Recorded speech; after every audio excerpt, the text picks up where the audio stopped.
Hello, everyone, and welcome to a brand new episode of Sports Insight with your host, Alamdar Khan. And yes, as you know, we always talk about sports from all across the globe.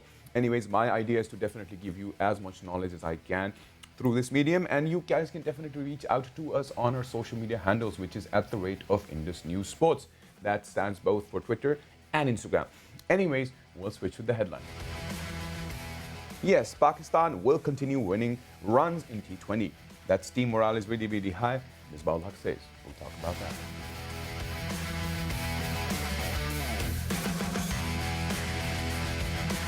And Pakistan women cricket team scores 178-run victory over Zimbabwe. We'll talk about that.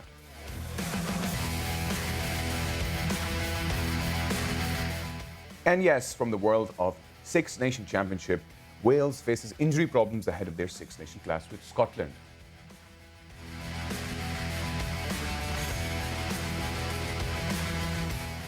And yes, from the world of Australian Open, Serena Williams cruises into the third round with straight set wins.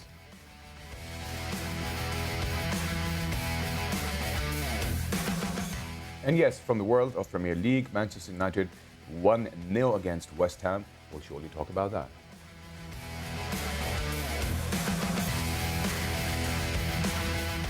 And yes, from the world of golf, yes, Ryder Cup, Paradag Harrington actually tested positive for COVID-19 in California.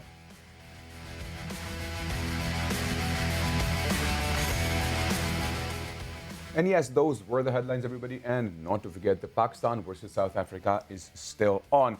Yes, Pakistan, however, managed to get their victory 2-0, obviously, at the home ground edge. But not to forget, the team did perform super well.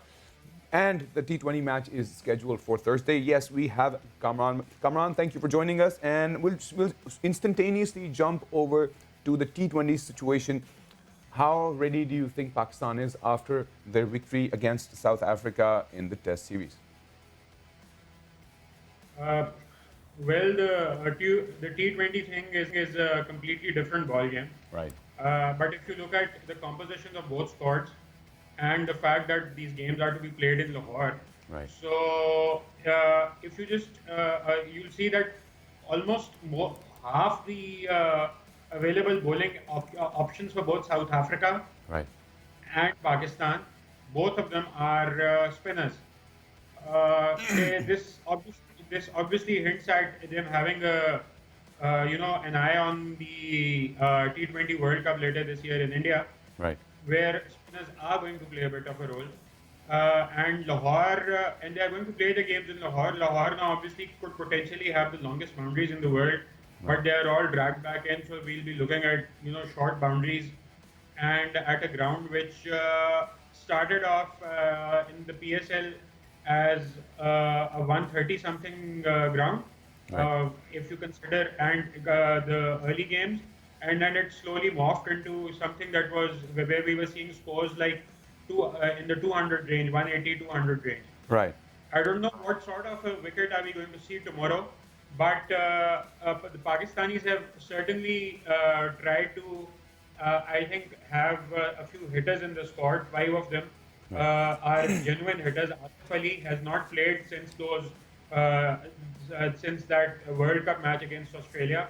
Where he dropped a few catches, but he is a good hitter. Haider Ali is a very aggressive batsman. Right. Hussain Talat, Iftikhar Ahmed, and Khoshal Shah are hitters. You've got, I think, 5 or 6 bowlers, people who can bowl spin. Some of them are specialists, including 2 leg spinners. Right. So we are obviously seeing a trend, some sort of thought process over here, this is something very similar is to be expected from the South Africans. Right. They've got apparently, my early looks suggest that almost again half of their bowling options are spinners, which is you normally don't expect from South Africa. So I think that this is a different team. South Africans will be a completely different 11. I mean, some of the players will be there, but the bowling attack will be completely different. There will be no Rabada, there will be no Nortje. Yes. So it's going to be a very different squad. Let's see how it shapes up. Right. So with regards to the pitch itself, obviously you just mentioned that it's one of the longest boundaries, but how does the pitch differentiates? Obviously, that'd be more interesting. Yeah. sorry. What I said was that Lahore generally can have the longest boundaries in the world, but they are dragged back to like Right. 60, 70 meters. That's very short. Right. So Right. that plus the recent record in the T20 PSL was, I mean, we saw a lot of high scoring games. Right. This is what I'm looking at. Right. So, what kind of pitch would it be the spinners' pitch for sure, or would it be the Pacers' pitch? I don't I have any updates on that, but what I'd expect it to be, I'd expect the wicket to be potentially a high-scoring game Right. with the changes of pace, whether it's coming from the spinners or the fast bowlers to play a role in that. Right. So Right. And with regards to our test performance, obviously we did go through a situation which was tough for us. And the management had a lot of pressure, but eventually coming out from that pressure, making those right changes, obviously winning on home ground is definitely an edge. So how do you see that impacting the morale of the team for the future matches? Oh, obviously they'll be feeling very good, very good about because of that. Personally, I myself did not expect Pakistanis to, beat South Africa. South Right. Africans are not as strong as they used to be, Right. obviously, but again, Pakistanis are weak too, and Pakistanis were just about able to hang on to the chances that were given to them, Right. and there was a lot of tenacity. The good thing was that uh, uh, almost all the bowlers took 8 or more wickets. I think the spinners took 8 or more wickets. Both of them, the main fast bowlers took wickets, so uh, that helps a lot, obviously.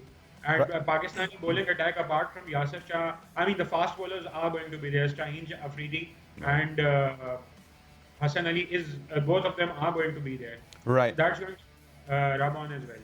But yet again, let's talk about South Africa's downfall, because the body language of South Africans were not as positive as they were supposed to, because not to forget that they did win a series against Sri Lanka before coming to Pakistan, and Pakistan lost the series against New Zealand while coming back to Pakistan. How do you see their morale? Because I think de Kock's, this was his last match, test match as a captain, and even then they also announced the other team for T20, in which Clayson is now heading the team. So how do you think, why was the body language of the sort that we were not expecting that way from South Africans? I personally think that South Africans, even from the first test, could have did not do that badly. I mean, they collapsed, they lost the match, but you see, they did make a statement when Pakistan chased those 80 something runs, 80 odd runs. Right. I think they actually started losing the plot in the second innings when we had this second innings comeback from the lower order, Right. which actually took the match away from South Africa. That is when they started to lose the plot. But other than that, I don't think they were that bad. The bowlers bowled well. Right. The bowling changes were perfectly respectable. The batting struggled, but then everyone was struggling. There were no 400 totals from any team over there, not from Pakistan, not from South Africa. But coming back to the South Africans as such, I think that the Sri Lankan team that they beat was a very weak one. It was a very timid one, a far cry from the one that beat them in both tests 2 years ago. And if you look at South Africa's recent record, otherwise England hammered them last season very badly. So they are struggling. They Right. have a very raw middle order. The bowling attack is a very promising one, but you see, it's not going to work for you if your batsmen are not scoring runs, and they didn't score enough runs over here. Right.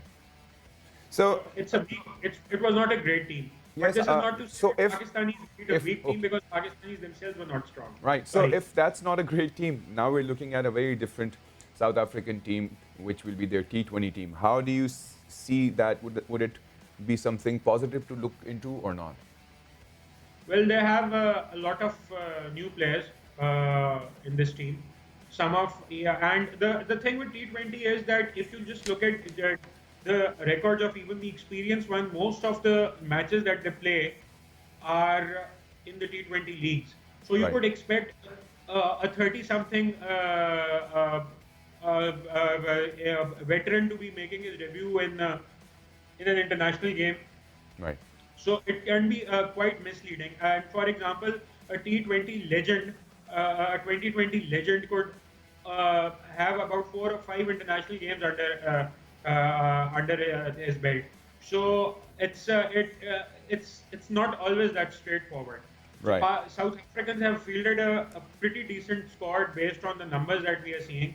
Right. All those guys, those new guys are good, and at least it's, I mean, it's not going, on the face of it, it won't be a cakewalk. We could expect a very competitive 2-3 games in Lahore over the next few Right. days. Talking about obviously the winning side, how about we talk about Pakistan women team actually winning against Zimbabwe in Zimbabwe? We were talking about this before we started the interview, which is obviously another claim for us for now, even though, as discussed, as we were talking, you told me that, besides the fact that they won, Zimbabwe still isn't as solid of a team. See, a win is a win, especially if you are in a situation like Pakistan. Pakistani women are a very, very close-knit team, and there is excellent camaraderie between their players. Right. And they had a very tough series in South Africa. Right. They lost, but they were very competitive generally. Right. And so it was more or less expected that they would beat Zimbabwe, who are not a very strong team. Right. But it's the way they went about it. You see, you just have to look at it from this aspect, that in these corona times and with the history of very little international cricket happening in Pakistan, Right. your team goes there, has a completely controversy-free tour, overall does well, and then wins big against the weaker team. Right. Doesn't matter. They have managed to win. They have been excellent ambassadors. Right. All credit to them. Right, right. Well, thank you so very much, Kamran, for being a part of the show and giving your updates in the world of cricket. It was an interesting take on your end with regards to Pakistan cricket team and Pakistan women cricket team. But anyways, we'll take a break right now, and we'll see you guys after the break, and we'll continue our journey. See you guys after the break.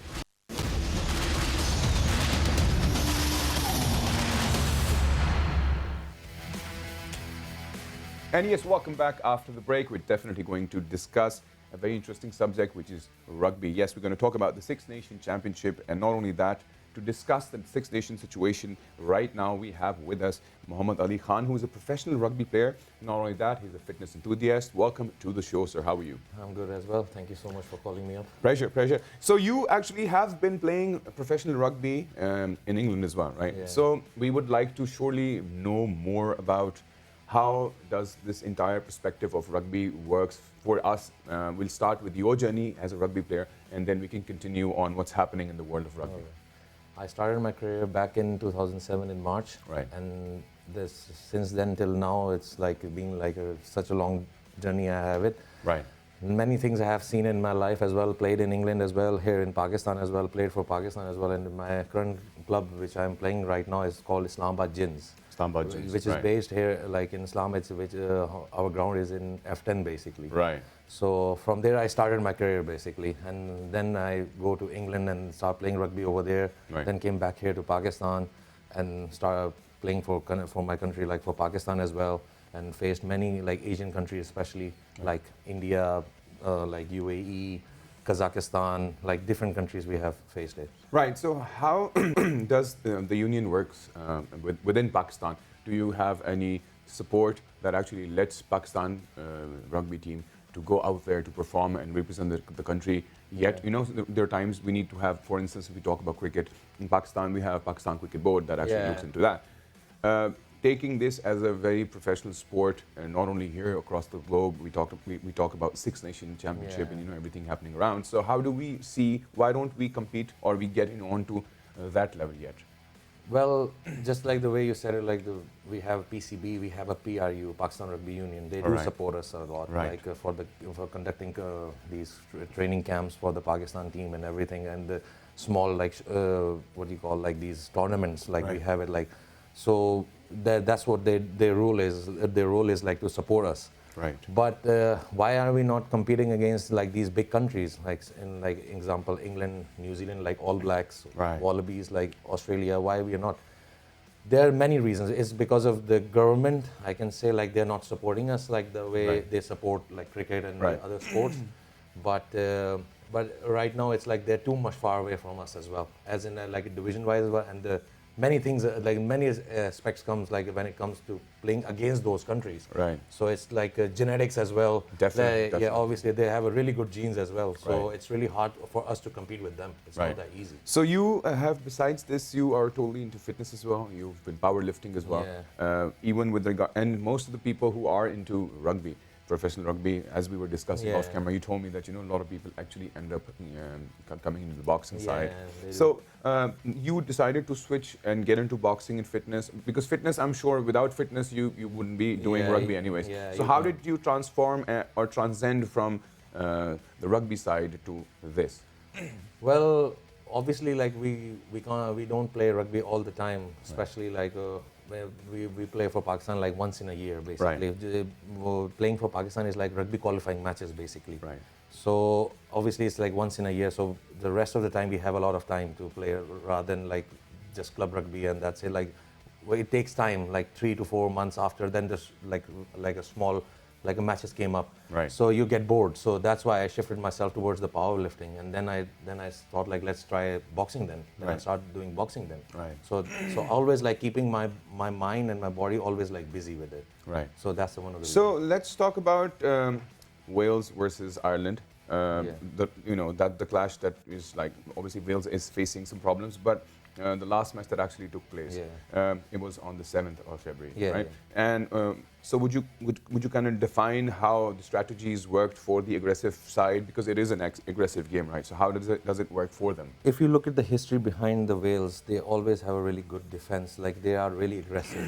Right. And for the Ireland, they are really good in attack. Right. As well. So it was like just like a by chance there. I think it was like 21-16. Yeah. Yeah. So yeah, but they are really both teams are really good actually. Just Right. like just a marginal difference between each other. It's just like a by instance that sometimes Ireland wins, sometimes Ireland wins. So Right. it's like that. Right. So in 2020, obviously, the world itself has been facing the same corona. Yeah. So how did it work for the Six Nation Championship? Because in 2020, England is the Yeah. defending champion. So how Yeah. did it work for them? Did they initially stop the tournament, or did they decide to continue with it?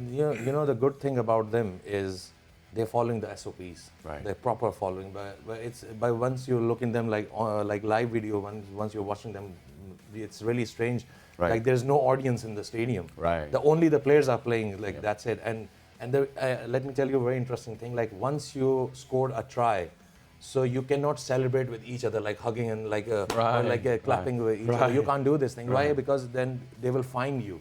So you have to be like as soon as you try, and that's it. Like don't come closer. Like they're following proper SOPs. So what about the tackles that they do? I mean, like that's Only also, thing Right. in the tackle, in the scrums, or like it's okay, it's allowed. But Right. but after that, obviously these all players are being like they put it into the hotels and they're like Yes, absolute quarantine. Yeah, yeah, they are that's totally quarantined. Yeah, right. So So how was the final for like England is the current champions? How was the final? Was it something that was it a nail biting situation back then? you know, England has a really intelligent coach. This time they have it. Right. So he just trying the best to get the best things that come out from that team. Right. So because if you look at behind in 2019 Rugby World Cup, the England beat New Zealand in Right. rugby in the semi-final Right. before going to the final, obviously. So they beat them up All Blacks like I have never seen in my life like ever before, like the way the England was playing, especially in the defense. Like New Zealand was like in shock, like what the hell is going on, you know? Right. So but the strange thing is like they got lost by the Scotland in the first game, and Right. it was I'm not sure what was the name of the cup. It was a Catlin Cup or something like that, and the Scotland beat them up after 38 years. Wow. Yeah. Interesting. So let's also talk about I'm just going to highlight this because this is Yeah. something that we've generally talked about as well. There are a lot of concussions and body injuries that are associated because it's an aggressive game. Yeah. So what are the rules now to tackle these situations? Okay, let me take you behind. Like, if you go into the past, like in the in the 80s or 70s or 60s, Right. players were not so much big. Right. The generally body weight was like around 90 or 100 kg. Now the genetics and everything is now changed. Right. Now the player height is like 6'6", 6'7", and the body weight is like 130, 140. Right. So the way he impact on someone and the guy who is the tackling, he is also the same height and so obviously the collision between two guys is like a next level, you know. Right. So obviously the concussion level and everything goes more higher now. So the concussion is like a normal thing now in rugby. So if there's an impactful injury, he was taken instantaneously off the field from the program. They do a lot. Like straight away they take them to the physio room, and they like make their test, like they go asking some questions and stuff, like if they giving the correct answers, that's fine, then they will say like you can go back then. Because generally in concussion you forget things. Yeah, because that's exactly what I was saying. A lot of I was going through these news the other day, and there's a lot of young deaths, a lot of issues with the young retirements in the field of rugby, because a lot of players are going through the same issues as you have mentioned. But anyways, that's also an interesting side of it. Any last message to all the viewers out there with regards to the enthusiast when it comes to rugby? Stop playing cricket. Nice. That's a good one. But anyways, thank you for being with us. It was a pleasure having you. Meanwhile, I'll just continue giving a bit of the other news that we have. All right, so let's talk about the Australian Open. Yes, and Serena Williams actually manages to swiftly move ahead into the third round with a straight set win. Not to forget that Serena Williams is definitely one of the hardcore champions out there, and people are actually loving her existence for how she is. And she's a 39-year-old who is absolutely spot on when it comes to, you know, her stories with regards to a tennis player. And obviously she has a lot of titles, and you know, she's definitely one of the hot favorites in the Australian Open. Even though we all know that, you know, the situation in Australian Open has been really, really tough, not only for Australians because of the fact of the COVID-19 situation, but here the game plan is on. she's won straight up, a 6-3, 6-0, which is super cool. But anyways, we'll switch over to the next news on the world of football. Yes, let's talk about Manchester United versus West Ham. And yes, Manchester United actually ends up winning against West Ham, which is going to be Scott McTominay scored his 7th goal, which is like definitely one of his key measures to take the team forward. And yes, Manchester United is definitely spot on and on fire with regards to their performance lately. Let's hope for the best, that, you know, because, you know, the charts in the Premier League have actually been moving up and down lately. So it's been very, very tricky. But anyways, this was from the world of football. And let me give you the last update from the Riders' Cup. Yes, from the Riders' Cup, Patrick Harrington actually tests positive for COVID-19 in California.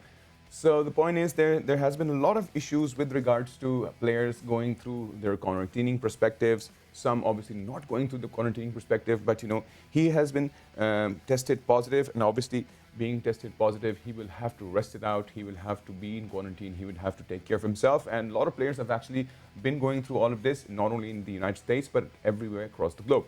But anyways, these were the major news that were on the way from the Sports Inside. I would definitely want you guys to reach us on our social media handles, which is @Indus News Sports. Till then, you take good care of yourself, and bye-bye.